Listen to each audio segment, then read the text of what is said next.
You have been doing this job for a while now. Maybe aged care. Maybe you have never trained in anything and you are interested in construction, and somebody has told you that you could study here. Maybe they have already asked you for money. This video is the honest version. What studying actually involves, what it costs you, and the one question you will be asked that most people get wrong. This is Helix Plus. We are a registered migration agency and a registered education agent. We are not going to sell you anything today. And by the end of this, some of you will decide not to do it. That is a good outcome too. First question, what qualification are you actually aiming at? Not a course, not something in health. The actual name of the qualification and the job it leads to.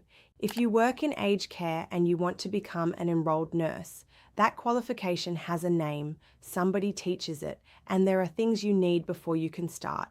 If you have never trained in anything and you are interested in construction, the same is true. We are not giving you exact course codes and requirements in this video, and here is why. They change. And they are different for you depending on what you have already studied, what work you have done, and what your English is like right now. What matters today is this. You should be able to say the name of the thing you are aiming at and the name of the provider who teaches it. If somebody is asking you for money and cannot give you both of those in writing, they are not helping you. They are selling you something. And one more thing about aged care. Finishing a course is not the same as being registered to work as an enrolled nurse. Registration is a separate process with its own requirements. Anybody who blurs those two things together is not being straight with you. Second, the honest maths. Nobody explains this part before they take your money, so we will. Right now, you work and you send money home. Your family is counting on that. If you become a student, two things change in the same month. You have course fees to pay, and a student visa comes with work conditions attached. So your costs go up and your income goes down at the same time. That is the part people find out in month 3, when it is too late to change anything. It is not a reason to give up on the idea. People do this and it works, but they do it with a plan and they know the numbers before they sign, not after.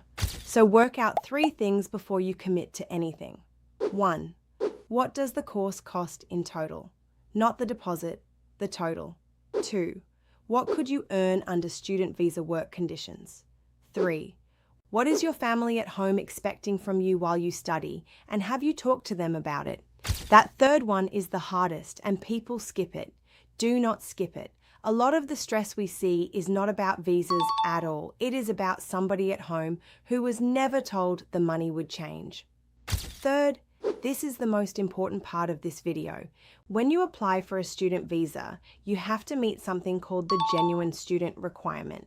People call it GS. It asks one thing: is study your real main purpose? And when you are already in Australia, working, that question gets looked at more closely, not less, more. So here is the honest version, and we would rather say it now than take a fee from you. If you want the qualification and the work it leads to, that is a real reason. You can say it plainly, in your own words, and your history backs it up. Years in aged care and wanting to go further is a story that makes sense. But if the qualification is not really the point, then this is not the right path for you. We are saying that clearly because an application built on the wrong reason is likely to be refused, and a refusal costs you money you worked hard for. There is no clever way of writing around this. There is no template that fixes it. People will tell you there is not. So ask yourself honestly before anybody asks you officially, do I want to be qualified in this work? If the answer is yes, good. Say it in your own words and show the history behind it. If you are not sure, that is worth talking about with somebody before you spend anything, not after. Fourth, can anyone guarantee this? No. And workers already here get targeted hard because people know you have income and you have something to lose. 3 warning signs. 1, they guarantee something. A place in the course, a registration, a job, an outcome of any kind. Nobody can promise you any of those. 2, they will not give you a written agreement that lists every service and every cost. 3, They cannot give you a registration number or will not tell you where to check it. That third one is the one they hate. A registered migration agent has a number and a register you can check it on. Ask for both. Asking for it is not rude. It is normal and an honest agent expects it. And be careful about how somebody found you. If a person appeared in a work group chat or a friend of a friend passed on your number and now they are pushing you to decide this week, slow down.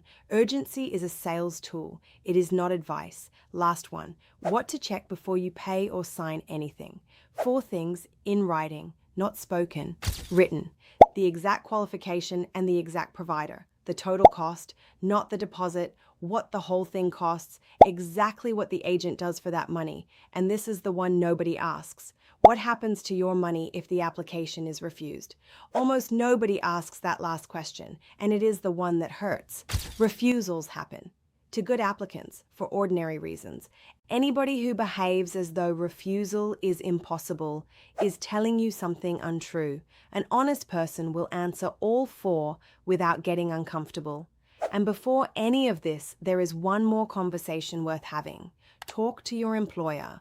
A lot of workers assume their employer would not want them to study. Often the opposite is true. Aged care is short of qualified people, and a support worker who wants to train is valuable, not a problem. Some employers will help.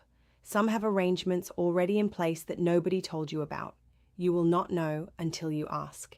Ask at work, before you pay an agent. So why are we giving all of this away? Because most of the problems that reach our office started with somebody who was too embarrassed to ask a question or too rushed to check an answer. Helix Plus is a little different from most places you will find. The person who helps you choose your course and the person responsible for the migration advice are not 2 people. They are the same person.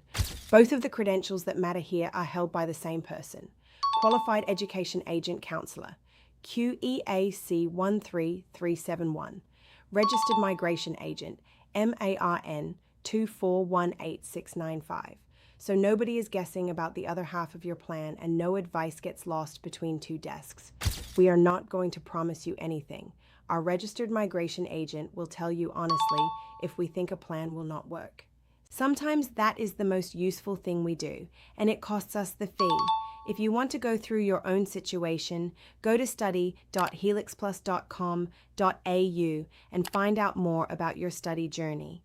Tell us what work you do now and what you want to be qualified in. And if you are not ready for that, leave your question in the comments. Ask anything, including the ones that feel embarrassing. There are no wrong questions here. This is general information only. It is not immigration or legal advice, and it may become outdated. For advice about your own situation, speak to a MARA registered migration agent.